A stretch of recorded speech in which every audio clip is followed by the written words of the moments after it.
뭐가 맞는 것일까요? 딱 보면 이제 그 우측에 있는 것이 좀 뭔가 맞는 느낌이 들 것입니다. 예배를 본다라고 하는 것은 관객의 입장에서 그냥 내가 시청하고 보는 것에 그치는 것이지만, 예배를 한다, 예배 드린다라고 하는 것은 주체적으로 적극적으로 임하면서 내가 자신이 하나님께 예배를 하고 예배를 올려드린다라는 이런 적극적인 모습이 포함되어 있기 때문입니다. 관객이 아니라 주체자로서 하나님 앞에 예배 드리시는 저와 여러분 되시기를 주의 이름으로 축복합니다. 그렇다면 예배의 먼저 사전적인 정의를 보면, 예의 예자의 절배 혹은 엎드릴 배라고 해서, 예배라는 단어는 예의를 갖추어서 절한다, 예의를 갖추어서 엎드린다 라는 표현이 예배입니다. 그래서 하나님께 올려드리는 예배는 예의를 갖추어서 엎드리는 것이고, 하나님은 높아지시고 우리 자신은 낮아지는 것이 예배입니다. 하나님 아버지로서의 주인 되심의 이 위치, 주인 되심을 인정하고 우리는 내가 하나님의 자녀로서의 나의 위치를 확인하는 것이 이 예배인 것입니다. 예배의 기본적인 구조를 조금 살펴보면, 예배의 종류가 왼쪽에 이렇게 나타나 있고, 횟수라고 해서 그냥 대략 인류회라고 해놓았습니다. 요즘 이제 N이라고 하는 것은 영어의 넘버를 따서 N회라고 하면 그냥 그 숫자만큼 드린다라는 뜻이 이제 N회입니다. 그리고 이제 메일이 있고, 난이도를 보면 상중하로 되어 있습니다. 그러고 보면 그래도 제일 예배를 드리기 쉬운 것이 회중 예배이고, 회중 예배를 넘어서서 개인 예배를 드리는 것이 조금 더 어렵다라고 볼 수가 있고, 개인 예배를 넘어서서 삶의 예배를 드리는 것이 난이도 중에 가장 높구나라고 하는 기본적인 구조를 알 수가 있습니다. 예배는 하나님의 말씀을 통하여서, 하나님의 임재를 통하여서 우리에게 위로도 있지만 물론 찔림도 있습니다. 예배를 통하여서 하나님께서 공급하여 주시는 새 힘과 소망으로서 일어나는 경험도 필요하지만, 말씀의 기본적으로는 히브리서 4장 12절 말씀입니다. 여기 글자 포인트에 그림자가 있어가지고요. 성민군 방송실 이게 잘 안 보이는 것 같아요. 좀 헷갈리게 보이는데요. 혹시라도 뒤에 거 그림자를 좀 없앨 수 있으면 좀 다 없애주시면 좋겠습니다. 하나님의 말씀은 살아있고 활력이 있어 좌우의 날선 어떤 검보다도 예리하여 혼과 영과 및 관절과 골수를 찔러 쪼개기까지 하며 또 마음의 생각과 뜻을 판단하나니. 아멘. 하나님의 말씀은 살았고 활력이 있는데, 그 날카롭기, 좌우의 날선 검과 같이 굉장히 날카로운 검과 같다라고 말씀하고 있습니다. 그렇게 날카로운 검인데 그 하나님의 말씀으로 저희를 찌른다라고 하면 아플까요? 안 아플까요? 칼로 찌르면 당연히 굉장히 아픈 것입니다. 우리를 치료하고 고치기 위하여서 하나님의 말씀은 때때로 우리에게 굉장한 아픔을 주기도 하는 것입니다. 근데 만약에 하나님의 말씀으로 찌르는데도 불구하고 하나도 안 아프다, 그렇다면 굉장히 심각한 질병에 걸린 것일 수도 있다라고 볼 수가 있습니다. 볼을 꼬집으면 볼이 아파야 되고 옆구리를 꼬집으면 옆구리가 아파야 되는데, 칼보다도 예리한 하나님의 말씀으로 찌르는데도 전혀 아프지 않다라면 우리가 영적으로 심각한 질병에 걸렸을 수도 있다라고 의심을 해보아야 하는 것입니다. 말씀은 아플까요? 안 아플까요? 아픕니다. 따라해보겠습니다. 아픕니다. 말씀은 아프지만 이 아픔은 우리를 살려내는 아픔인 것입니다. 우리 몸 안에 암덩어리가 있다면, 아니면 피부라든지 어디가 썩어 들어간다라고 한다면 그것을 막기 위하여서 제거하는 수술들을 반드시 해야만 하는 것입니다. 수술이 아프다고 암덩어리를 내 몸 안에 그대로 방치한다거나 손이 썩어 들어가는데도 그것을 그대로 방치해서 다 썩게 하는 것은 어리석은 일입니다.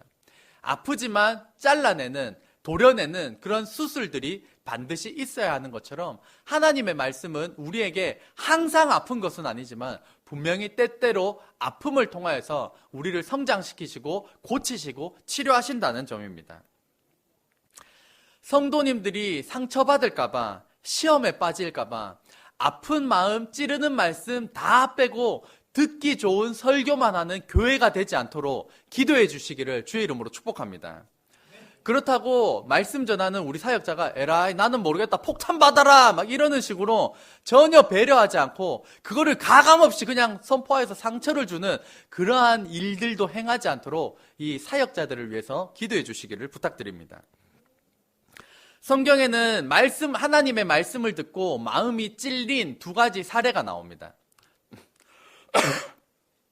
사도행전 7장 말씀 같이 읽겠습니다. 시작.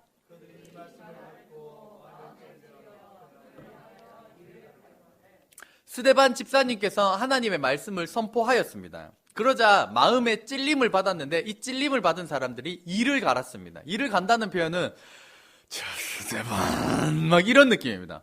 말씀을 듣고 찔리고 아프니까 이를 갈더니만 이 사람들이 나중에는 뒷장이 안 넘어갔네. 그들이 돌로 스데반을 치니 스데반이 부르짖어 이르되 주 예수여 내 영혼을 받으시옵소서 하고 말씀을 전한 스데반 집사를 그 찔림을 통하여서 이를 갈더니만 돌을 들어서 스데반 집사를 쳐 죽였습니다. 말씀에 대한 이 찔림이 그 말씀을 전한 사람을 죽이는 것으로 나타났다는 점입니다. 사랑하는 성도님들, 다시 한번 말씀드리지만 저는 돌 맞아 죽기는 싫습니다. 돌을 거두어 주시기를 부탁을 드립니다. 그런가 하면 말씀의 찔림은 똑같지만 전혀 다른 반응을 한 사람들이 있었습니다. 여기 계속 안 넘어갈까요? 한번 같이 읽겠습니다. 시작. 그들이 이 말을 듣고 마음에 찔려 베드로와 다른 사도들에게 물어 이르되 형제들아 우리가 어찌할꼬 하거늘. 이때도 베드로가 전한 말씀으로 인하여서 사도들이 전한 말씀으로 인하여서 마음에 찔렸습니다. 마음에 찔렸는데 이들은 이를 간다기보다는 조금 다른 표현으로 나타났습니다. 우리 어떡하지? 말씀을 듣고 나니까 지금 이대로 있으면 안 될 것 같은데 우리 어떡하지? 어떻게 해야 됩니까? 라고 하였습니다. 그러고 난 다음에 그 말을 받은 사람들은 침례를 받음에 이날의 신도의 수가 3,000이나 더하더라. 말씀에 대한 찔림을 통하여서 하루에 3,000명이 예수님을 영접하는 일이 일어났다는 것입니다. 말씀에 대한 찔림은 너무나도 아픈 것이지만 그것을 통하여서 하나님을 잘 믿는 믿음으로 연결되어지는 저와 여러분 되시기를 주의 이름으로 축복합니다. 그렇다면 예배는 누가 누구에게 드리는 걸까요? 예배는 이사야 43장 21절 오늘 본문 말씀입니다. 같이 읽겠습니다. 시작. 이 백성은 내가 나를 위하여 지었나니 나를 찬송하게 하려 함이니라. 아멘. 예배는 하나님께 선택받은 하나님의 백성, 하나님의 자녀들이 하나님께 예배를 드리는 것입니다. 하나님께서는 모든 민족에게 예배를 받기에 합당하시지만 모든 사람의 예배를 받으시는 것은 아닙니다. 하나님께서 선택하신 백성, 하나님을 믿는 백성들의 예배를 받으십니다. 또한 우리의 예배는 허공을 치는 예배를 받는 대상이 없는데 우리끼리 하는 그런 허례의식이 아닙니다. 이 본문에도 보면 이 백성은 내가 나를 위하여 지었나니 나를 찬송하게 하려면 나를 예배하게 하려면 내가 그 예배를 받는 대상이다라고 우리에게 말씀하셨기 때문에 우리가 예배를 드리는 것입니다. 우리의 예배는 허공을 치는 것이 아니라 하나님께서 예배 받으심을 믿으시기를 주의 이름으로 축복합니다. 하나님께서 받으시는 이 예배를 정성껏 다하여서 예배를 올려드리시기를 주의 이름으로 축복합니다. 그렇다면 예배는 언제 드리나요, 예배는? 아까 저희가 살펴본 것처럼 회중예배, 개인예배, 삶의 예배. 그래서 회중예배로 시작하여서 개인예배로 이어지는 것이고 이 개인예배는 결국해서 삶의 예배자로 이어져야 하는 그 광대한 목표성을 가지고 있습니다. 하나님은 이 예배 시간 가운데서도 예배를 받으시는 주인이 되시지만 예배가 끝나고 난 다음에 우리 일상에서도 예배를 받으시는 분이십니다. 그래서 우리는 예배 끝났다 교회 문 밖을 나가면서부터 회중 예배는 끝이 났지만 우리들의 개인 예배와 삶의 예배로 이어지는 것입니다. 그래서 아까 우리가 드린 찬양처럼 높은 산이 거친 들이 초막이나 궁궐이나 내 주 예수 모신 곳이 그 어디나 하늘나라. 우리 예수님을 모신 그 어디나 하늘나라이고 우리가 예배자로 살아갈 수가 있다는 것입니다. 그래서 주일 예배로, 큐티로, 말씀 묵상의 이 개인 예배로서, 또한 나아가서 삶의 예배자로서 예배의 경계를 확장해 나아가시는 저와 여러분 되시기를 주의 이름으로 축복합니다. 세 번째로, 예배는 어디서 드리나요? 계속해서 표가 조금씩 복잡해지고 있습니다. 그래서 회중 예배, 개인 예배, 삶의 예배, 주일 예배, 큐티, 일상, 횟수도 있고 난이도도 있는데, 이 장소가 회중 예배는 교회이고 회중 예배는 교회이고 개인 예배는 우리 가정에서 진행이 될 것이고, 삶의 예배는 일상과 직장에서 우리가 삶의 예배를 드리게 되는 것입니다. 그래서 감옥이나 영광스러운 자리나 산이나 바다나 즐거울 때나 슬플 때도 우리는 어디에서나 예배를 드릴 수가 있다는 것입니다. 요즘 사람들은 이제 3D라고 하는 일자리를 기피합니다. 이 3D는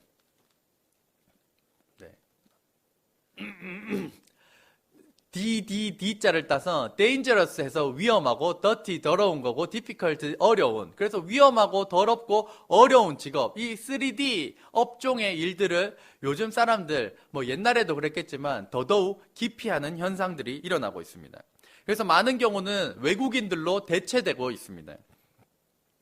이렇게 위험하고 더럽고 어려운 이런 일이라고 할지라도 우리가 그 직업을 통하여서, 그 일을 통하여서 하나님을 예배해야 한다라고 하는 이 사명의식을 가지고 하나님의 영광을 위해서 하는 일이라는 이 사명의식만 우리가 지속적으로 되새길 수만 있다라면, 어떤 일이라도, 좋은 일이라도, 낮고 천한 일이라도, 3D 업종이라 할지라도 어느 것이라도 상관없이 우리의 일들을 통하여서 하나님께 영광을 올려드릴 수가 있다는 것입니다.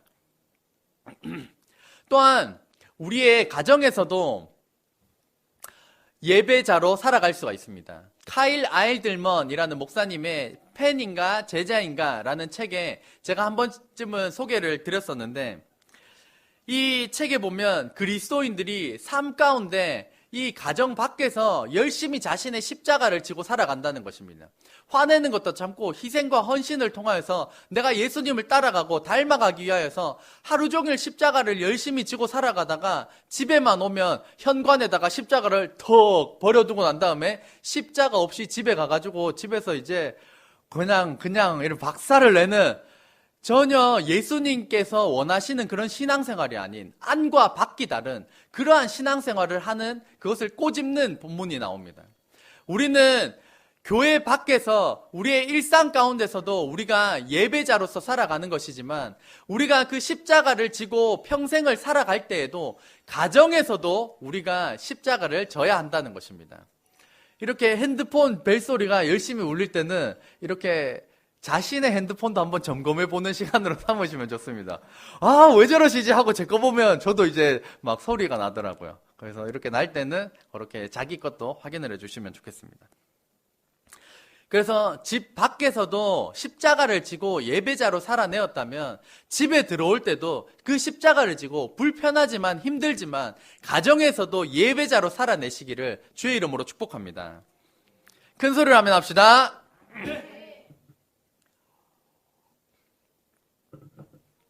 다음, 예배는 무엇이 중심인가요? 예배의 중심은 당연히 하나님이십니다. 하나님에 대한 조금 쉬운 이해로는 하나님의 성품이십니다. 그래서 하나님의 대표적인 성품은 사랑의 하나님입니다. 그래서 사랑하셔서 우리를 창조하셨고, 사랑하셔서 십자가를 지심으로 우리 대신 죽으셨고, 용서하셨고, 사랑하신다라고 하는 이 성품을 우리가 찬양하며 예배드리는 것입니다. 그 사랑의 성품으로 인하여서 행하신 일들을 또한 높이는 것들입니다. 신학교 때는 이것들을 논리적으로 너무 따지다 보니까 굉장히 말도 안 되는 지경까지 이르게 됩니다. 예수님께서 날 위해 돌아가시지 않았더라도 나는 예수님을 믿었을 거야. 뭐 좀 말도 안 되는 소리를 합니다. 만약에 예수님께서 지옥에 계신다면 나도 지옥에 갈 거야. 막 이런 헛소리들을 아주 굉장한 논리처럼 막 이렇게 떠들었던 기억이 납니다. 예수님께서 만약에 구세주가 아니시고 죄를 용서하시지도 못하시고 천국과 지옥을 만들지도 못하시고 다시 살아나실 수도 없는 분이라면 우리는 예수님을 믿을 필요가 없습니다. 하지만 예수님께서 유일한 구세주가 되시고 우리의 죄를 용서하실 유일한 분이시고 천국과 지옥을 만드시는 그리고 심판 주시라면 우리는 반드시 예수님을 믿어야 할 줄로 믿습니다. 이 하나님의 성품과 우리를 위하여 행하신 일들을 통하여서 하나님을 예배하는 저와 여러분 되시기를 주의 이름으로 축복합니다. 그렇다면 우리는 어떻게 예배를 드려야 할까요? 신명기 4장 29절 말씀입니다. 같이 읽겠습니다. 시작.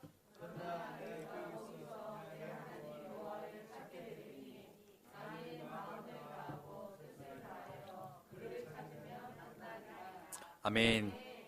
마음을 다하고 뜻을 다하여서 하나님을 간절히 찾으면 하나님을 만날 수 있다라고 그 법칙을 우리에게 주셨습니다. 하나님을 예배할 때, 예배를 드릴 때 마음과 형식 이 둘 다 모두 중요합니다. 하나님을 사랑하는 마음 없이 예배 드리는 것도 옳지 않고 나는 하나님을 사랑해, 하나님을 믿어 라는 마음을 가지고 있으면서도 아무런 형식을 갖추지 않고 대충 드리는 것 또한 옳지 않습니다. 어떤 목사님께서 기도를 너무 오랫동안 하고 싶은 마음에 이렇게 기도를 드리셨답니다. 자기 전에 열심히 기도하고 난 다음에 예수님의 이름으로 기도합니다. 아멘을 하지 않고 주무신답니다. 그러면 기도가 끝난 게 아니에요. 그래서 열심히 자고 일어나서 아침에 일어나서 예수님의 이름으로 기도합니다. 아멘 하면 나 밤새도록 기도했다. 막 이런 이야기들을 하신 겁니다. 오래 기도를 드리고 싶다라는 마음은 이해하지만 제대로 정신을 차리고 기도 드리는 형식 또한 마음 못지않게 중요한 것입니다. 지난주에 이제 저의 생일이 있어서 저희 자녀 중에 이제 하루가 저에게 생일 선물을 주었습니다. 그것이 저금통에서 800원을 꺼내서 저에게 주는 것이었습니다. 그래서 제게 생일 선물이라고 800원을 이렇게 챙겨줬는데 귀엽기는 했지만 감동을 받은 것은 아니었습니다. 액수의 문제만은 아니었습니다. 봉투에 넣는다든지 아니면 손편지를 쓴다든지 막 이거를 좀 애지중지 해가지고 저에게 건네주었다면 막 감동을 했을 텐데 저금통 털어가 800원 꺼내더니만 저한테 100원, 200원, 300원 이러면서 저에게 800원을 줬기 때문입니다. 만약에 우리 교회 성도님들이 계신데 어떤 성도님이 생일을 맞았는데 저희가 다 까먹고 제가 만약에 유일하게 딱 기억을 했다고 제가 그거를 기억했다고 집사님 성도님 그러면서 제가 1,000원을 딱 드린다면 이거는 아마 좋아하기는커녕 굉장히 좀 모욕적인 처사라고 느껴질 수도 있을 것입니다. 아무리 마음이 중요하지만 나 혼자 그것을 기억했지만 그에 걸맞는 형식 또한 굉장히 중요하다는 것입니다. 하나님께서는 마음을 받으시지만 그에 걸맞는 형식도 우리는 지켜야 할 줄로 믿습니다.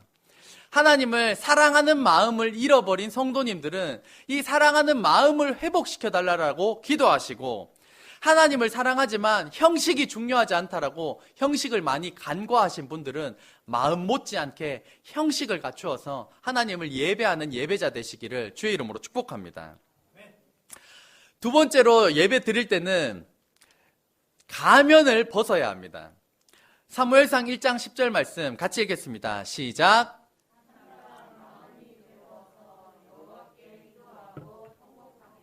아멘. 한나는 자신의 문제를 가지고 하나님께 예배드리고 기도를 드리러 나갈 때 자신이 괜찮은 척 가면을 쓰고 있지 않았습니다. 나는 괜찮다라고 하면서 하나님 앞에 가면을 쓴 채로 나온 것이 아니었습니다. 한나는 마음이 괴로워서 여호와께 기도하고 통곡하면서 눈물을 흘리면서 간절히 하나님께 기도했다는 것입니다. 이 모습처럼 저희들도 하나님께 예배 드릴 때, 기도 드릴 때 가면을 벗고 괜찮은 척하는 그 가면을 벗고 하나님 앞에 이 한나처럼 마음이 괴로운 마음들을 가지고 나오고 통곡하며 눈물 흘리는 이 모습을 그대로 가지고 나와 하나님께 예배 드리고 기도하는 저와 여러분 되시기를 주의 이름으로 축복합니다. 세 번째로 예배는 하나님만 영광 받으시는 예배가 되어야 합니다. 예배를 통하여서 내가 은혜 받아야지 하는 것도 예배의 우선순위에서 두 번째라고 할 수가 있습니다. 첫 번째는 나에게 은혜가 되든지 안 되든지 간에 하나님께 영광을 올려드리는 것이 예배의 가장 큰 목적이 되어야 한다는 것입니다. 삶의 예배에서도 마찬가지입니다. 우리가 잘하고 인정받는 것, 우리가 가지고 있는 것들을 통하여서 나 자신을 드러내는 것이 아니라 그 모든 것을 통하여서 하나님을 드러내고 하나님께 영광 올려드리는 통로로 삼아야 한다는 점입니다. 케냐에서 선교하시는 이문미 목사님 책 중에는 딸 수진이와 관련된 조금 재미있기도 하고 다소 강하기도 한 일화가 책에 등장을 합니다. 이 딸 수진이는 이 케냐에서 이 아이돌과 같은 그런 아이였습니다. 그래서 CCM 가수로도 활동을 하고 이 수진이의 곡이 초등학교 교과서에 실릴 정도로 참 대단한 아이였습니다. 그러다가 이 나라에서 운영하는 방송에 인터뷰가 잡혔습니다. 그래서 거기 갔을 때 이제 선교사님은 뒤에 앉아서 이 방송을 통하여서 하나님의 이름이 알려지고 하나님께 영광 올려드리는 자리가 되도록 간절히 뒤에서 기도하고 계셨습니다. 그런데 아쉽게도 그 방송 인터뷰에서 하나님에 대한 이야기는 하나도 하지 않았고 오로지 자기 이야기만 했다는 것입니다. 그래서 그 인터뷰가 끝나고 난 다음에 선교사님이 이 딸 수진이를 불러서 한 대화의 내용을 있는 그대로 들려드릴 텐데 다소 충격적일 수가 있지만 어투가 강하기 때문에 약간 이해해 주시기를 바랍니다. 수진아, 너 또라이라는 말이 무슨 뜻인지 아니? 또라이라는 것은 말이다. 하나님께서 모든 일을 해주셨는데 하나님이 해주셨다고 하지 않고 자기가 잘나서 모든 것을 한 것처럼 이야기하는 사람을 가리켜서 또라이라고 한단다. 오늘 우리 수진이가 한 일들이 또라이가 하는 짓이라는 것이. 너는 하나님이 너를 도와주신 거 알고 있었잖아. 그런데 왜 너 하나님 이야기는 하나도 안 했어? 이건 구경방송인데 너 유명한 사람이 되었는데 하나님이 나를 도와주셨다고 말하면 하나님이 얼마나 기뻐하셨겠니? 너 엄마랑 약속 하나 하자. 자, 새끼손가락 엄마 따라 말하기. 엄마, 나는 아니요, 안 따라 하셔도 됩니다. 엄마, 나는 앞으로 또라이가 되지 않겠습니다. 손가락을 걸고 반복하라는 거였습니다. 엄마, 나는 또라이가 되지 않겠습니다. 그런 일이 있고 나서 17세에 여전히 아이돌이었습니다. 영화 주인공으로 3편을 하였고 그 케냐에서는 굉장히 인기 있었고 그래서 다시 한번 구경방송에 인터뷰를 하게 되었습니다. 이 대표적인 신문의 첫 메인 페이지를 장식하고 그 두 번째 페이지에 이 인터뷰 내용이 실렸는데 그 전면의 그 인터뷰 내용에는 그때는 하나님의 이야기로 가득 도배되었다라는 점입니다. 이 어투가 너무 강하셔서 저도 어색하긴 하지만 새하얀교회 저와 여러분이 현재 우리가 가지고 누리고 있는 자랑할 만한 그 모든 공로를 자신에게 돌리는 또라이가 아니라 하나님께 영광 올려드리는 예배자가 되시기를 주의 이름으로 축복합니다. 마지막으로 우리는 왜 예배를 드릴까요? 한 번 더 읽겠습니다. 시작. 이 백성은 내가 나를 위하여 지었나니 나를 찬송하게 하려 함이니라. 아멘. 하나님의 이 사람에 대한 창조의 목적은 하나님의 자녀들로 하여금 하나님을 찬양하는 것, 찬송하는 것, 예배드리기 위하여서 하나님께서 우리를 만드셨다는 것입니다. 이것은 이 지식은, 이 질서는 건축물을 표현할 때 가장 아래 기초석, 벽돌과도 같은 것들입니다. 위를 아무리 화려하게 지었더라도 기초가 흔들리면 건물은 흔들리고 무너지게 마련입니다. 하나님께서 사람을 창조하신 목적, 하나님을 예배하기 위함이다. 하나님을 찬양하게 만들기 위함이다. 이 기본적인 뿌리와 질서들이 튼튼하게 자리 잡혀 있을 때 우리 인생은 허무함에 빠지지 않고 허망함에 흔들거리는 인생이 아니라 어디로 가야 할지, 무엇을 위해서 살아야 할지 방황하는 인생이 되지 않고 이 질서가 분명히 세워져 있으면 하나님께서 세워두신 질서를 따라 가장 행복할 수 있는 질서임을 믿으시기를 주의 이름으로 축복합니다. 그래서 우리를 창조하신 하나님의 목적, 하나님을 찬양하고 예배하게 하려는 것이라는 이 인생의 기초를 든든히 세워서 흔들리지 않는 인생, 허무함에 빠지지 않는 복된 예배자로 살아가시는 저와 여러분 되시기를 주의 이름으로 축복합니다. 기도하겠습니다.